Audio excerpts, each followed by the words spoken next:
In 1995, a magnitude 6.9 earthquake hit the city of Kobe, Japan. Buildings across the Kansai region buckled and collapsed. Highways folded in on themselves. More than 6,000 people lost their lives, and over 100,000 buildings were destroyed. 45 kilometers away, in the ancient city of Nara, a Buddhist temple called Yakushiji stood perfectly still.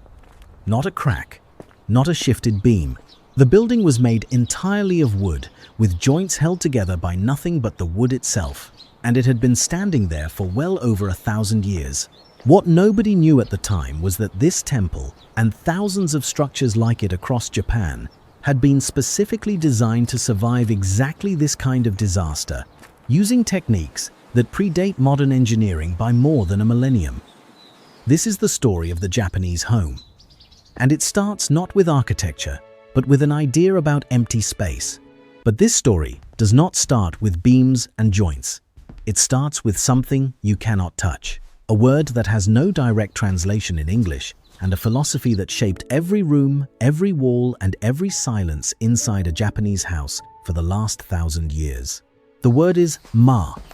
In Western architecture, the instinct has almost always been the same.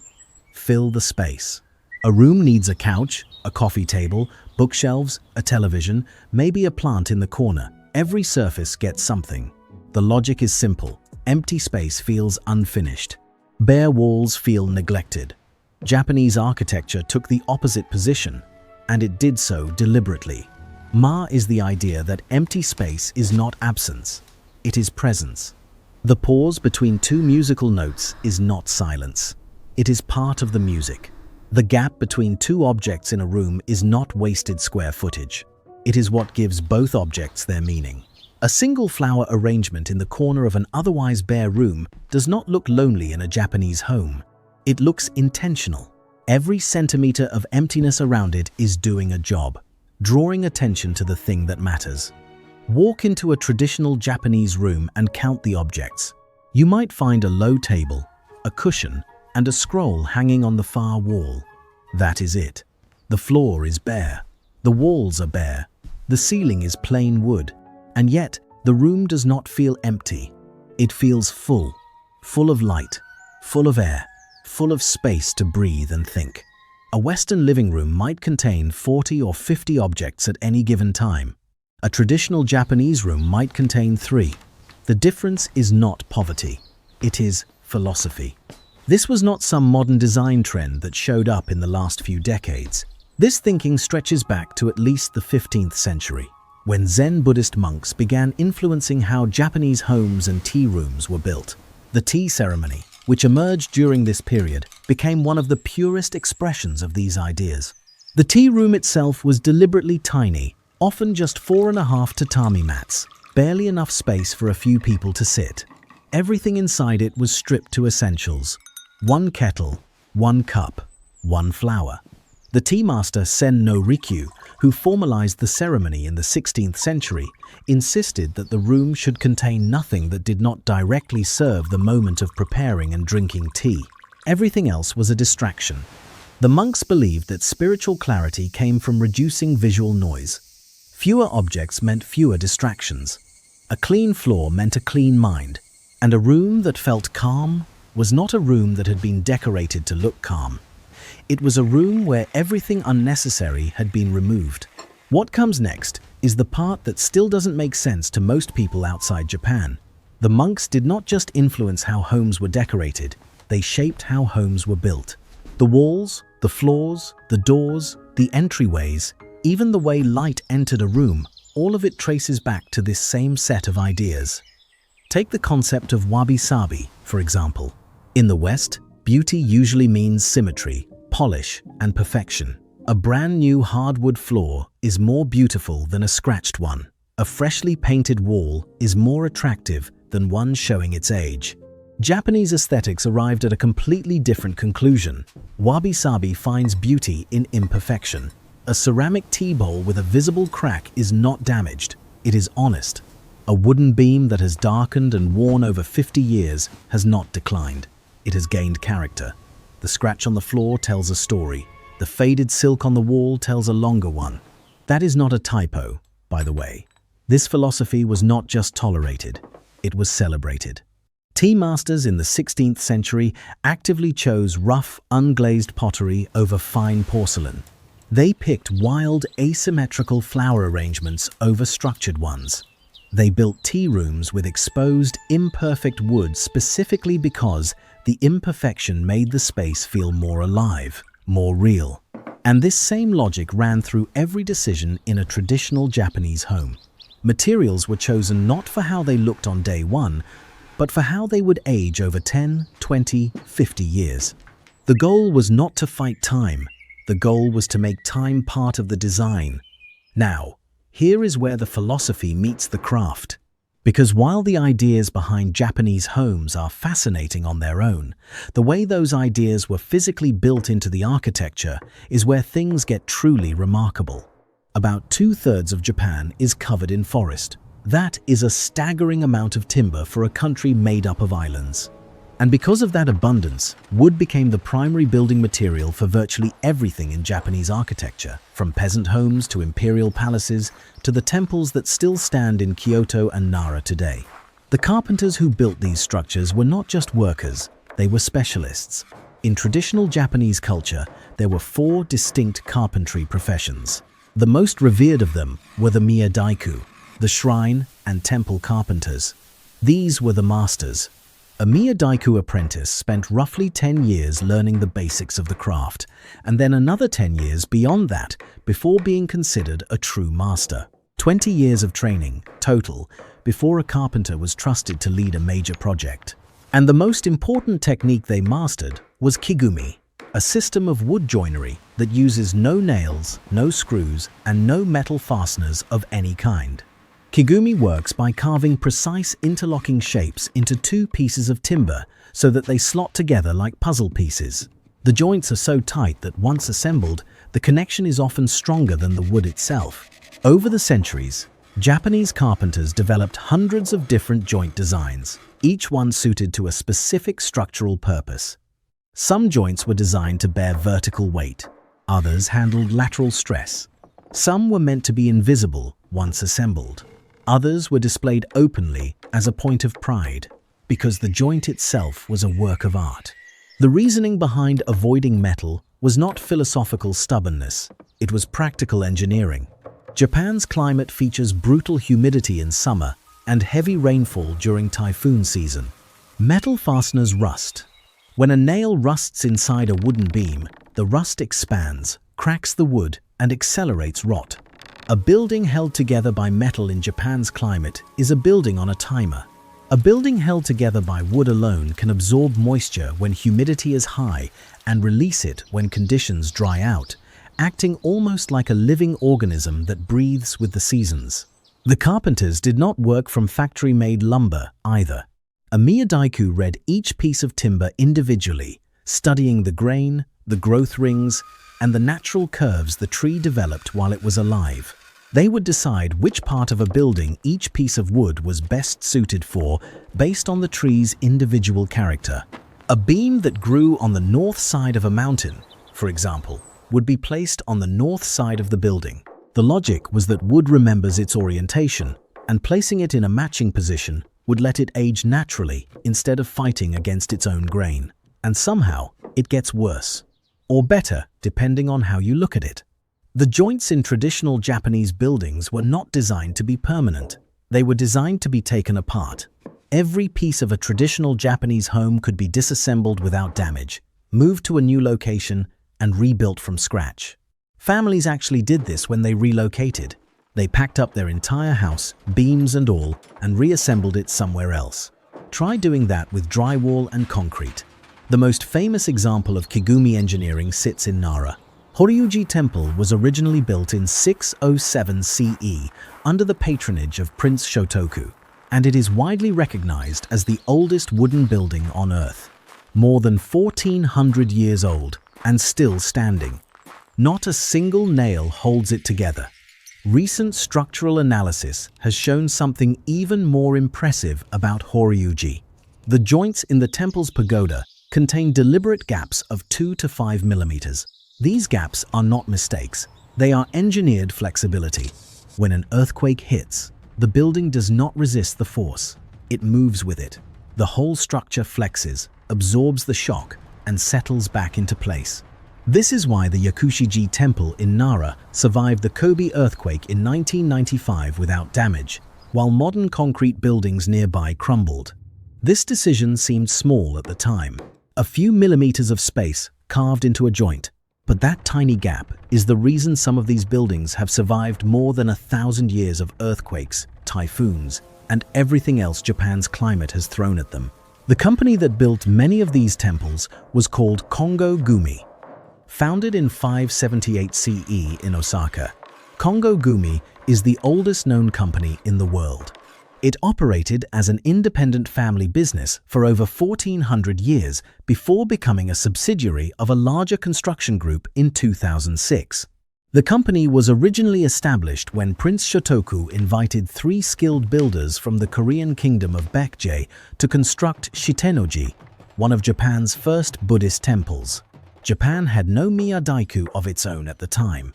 Buddhism was a new religion in the country, and there were no carpenters trained in the art of building Buddhist architecture.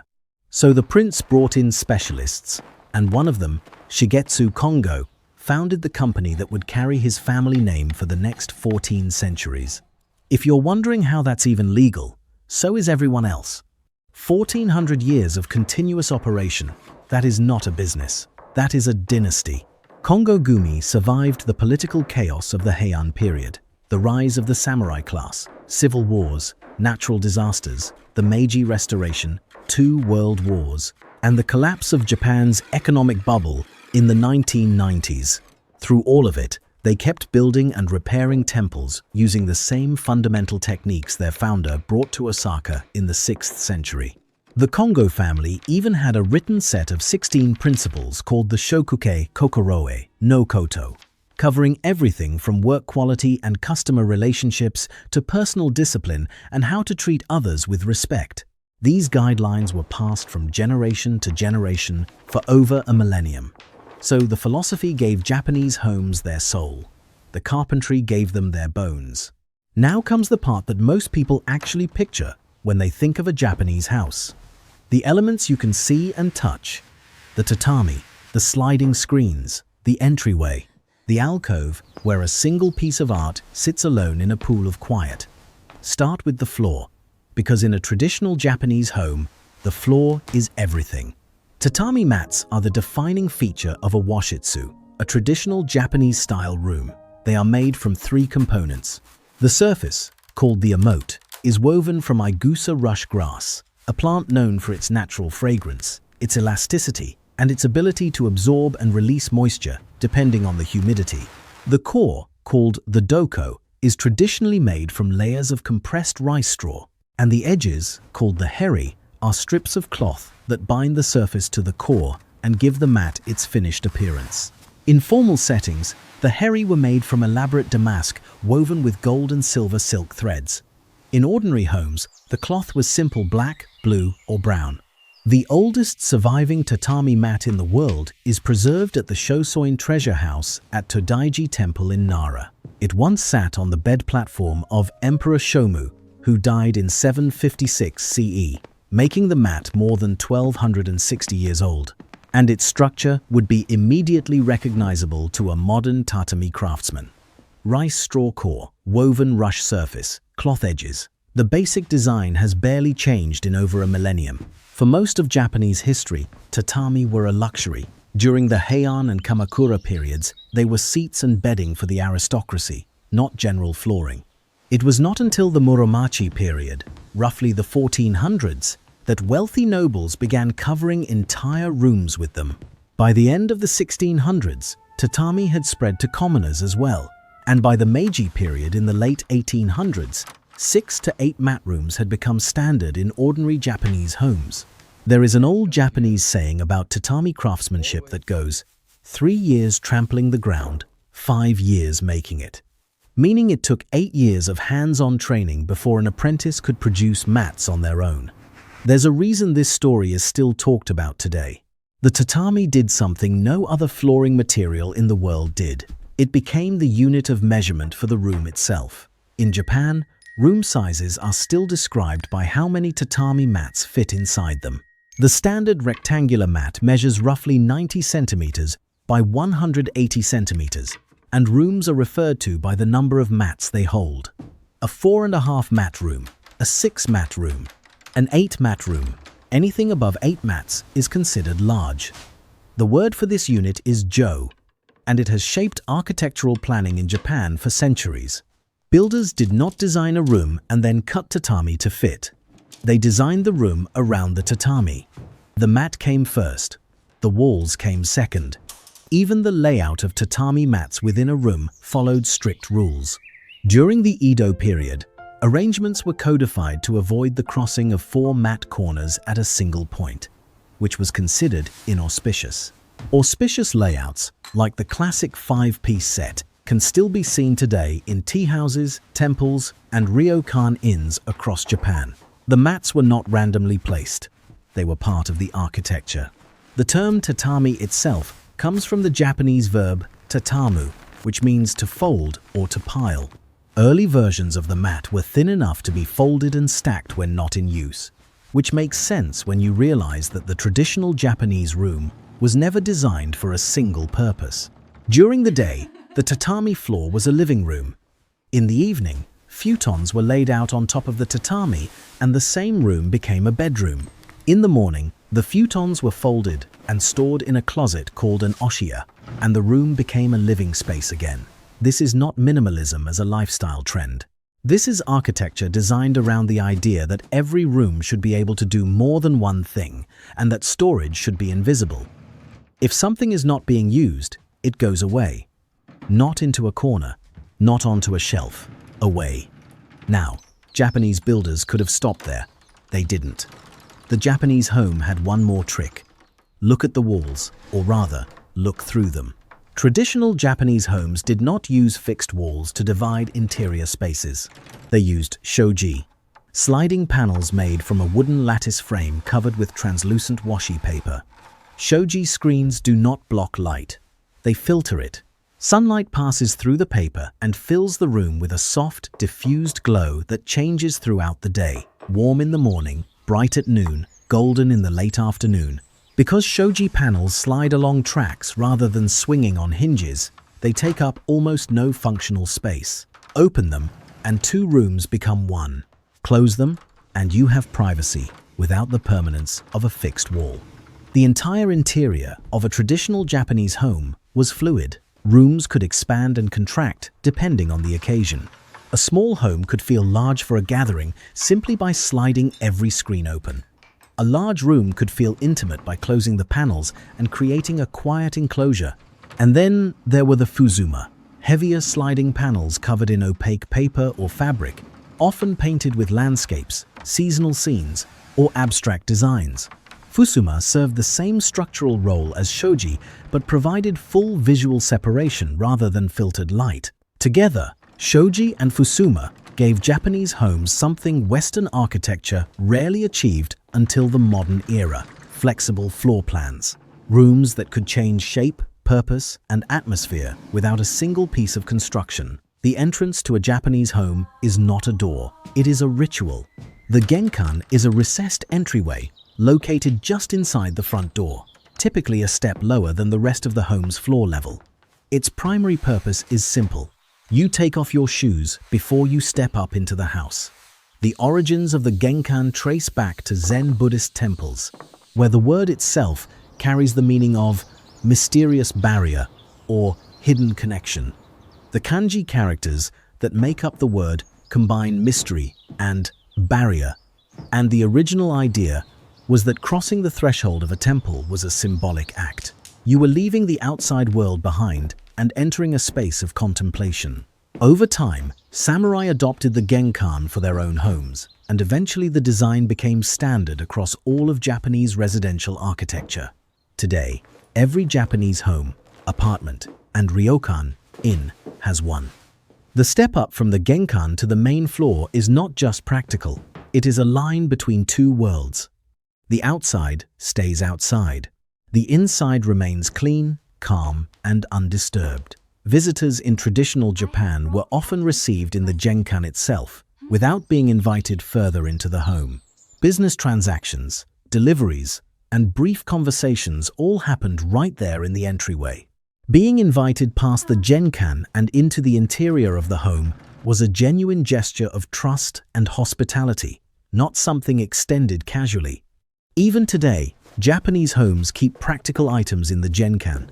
Many families store their inkan there, the personal seal used in place of a signature for receiving packages and signing documents. Keys, umbrellas, and seasonal outerwear often live in the Genkan as well. The space functions as a kind of decompression zone, a place where the pace of the outside world slows before you enter the calm of the house. Schools across Japan have their own versions. Students remove their outdoor shoes at the entrance and change into yuwabaki, lightweight indoor shoes, before entering the building. The school Genkan is often a massive room with rows of wooden shoe lockers, one for every student and teacher. The ritual is the same everywhere. Outside stops here.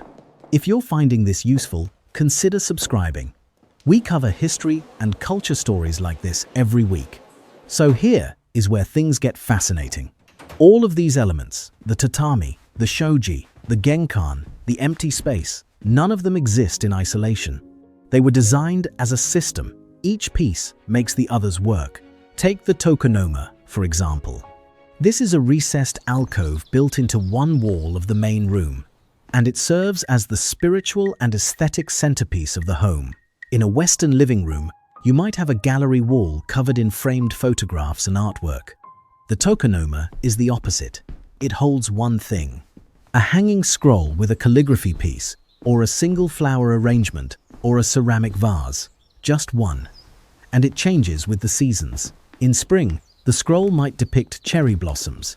In autumn, a painting of maple leaves. In winter, a simple branch arrangement. The Tokonoma is not a permanent display. It is a rotating gallery that keeps the home visually connected to the natural world outside. This idea of seasonal rotation did not stop at the alcove. Traditional Japanese households rotated their tableware, their textiles, and even their room configurations with the changing seasons. The house was not a fixed environment. It was a living one that shifted and adapted throughout the year. Pay attention to this next detail, because it explains everything about why this tradition endured while so much else changed. The system worked because every piece of it served more than one purpose. Tatami mats regulated humidity, insulated against temperature, cushioned the floor for sitting and sleeping, and defined the spatial dimensions of the room. Shoji screens divided space, filtered light, saved square footage, and could be replaced cheaply when the paper wore through. The Genkan kept the home clean, marked a psychological boundary, and provided a built-in reception area. The Tokonoma created beauty without clutter. Even the raised floor of a traditional house, which lifted the structure off the ground, served a climate function by allowing air to circulate underneath and prevent moisture damage in Japan's humid summers. Nothing was decorative for the sake of decoration. Everything earned its place. This is the philosophy that the West has spent the last 2 decades trying to learn from. The global rise of minimalist design, the Marie Kondo phenomenon, the Japandi trend that blends Japanese and Scandinavian aesthetics, all of it traces back to the same set of principles that Zen monks and master carpenters refined centuries ago. Simplicity is not about owning fewer things. It is about understanding why every object in your home is there and removing the ones that cannot answer that question. The difference is that in Japan, this was never a trend. It was the starting point, not a typo, not a phase.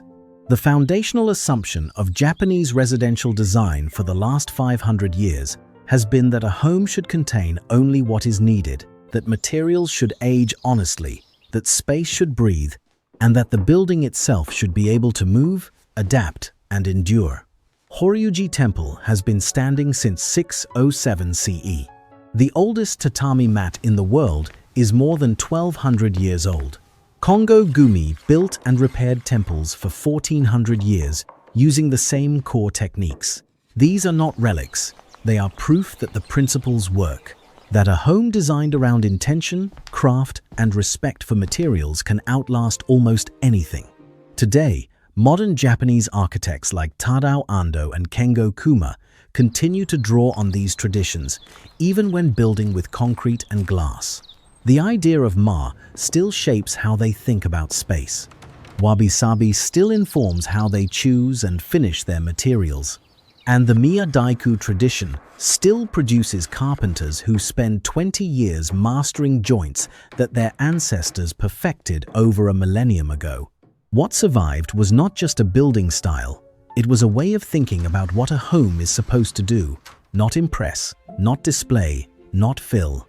A Japanese home is supposed to hold you, quietly, in the kind of space where your mind can finally settle down.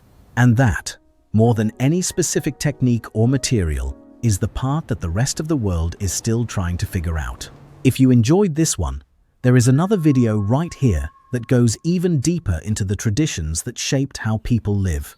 Click it, and I'll see you there.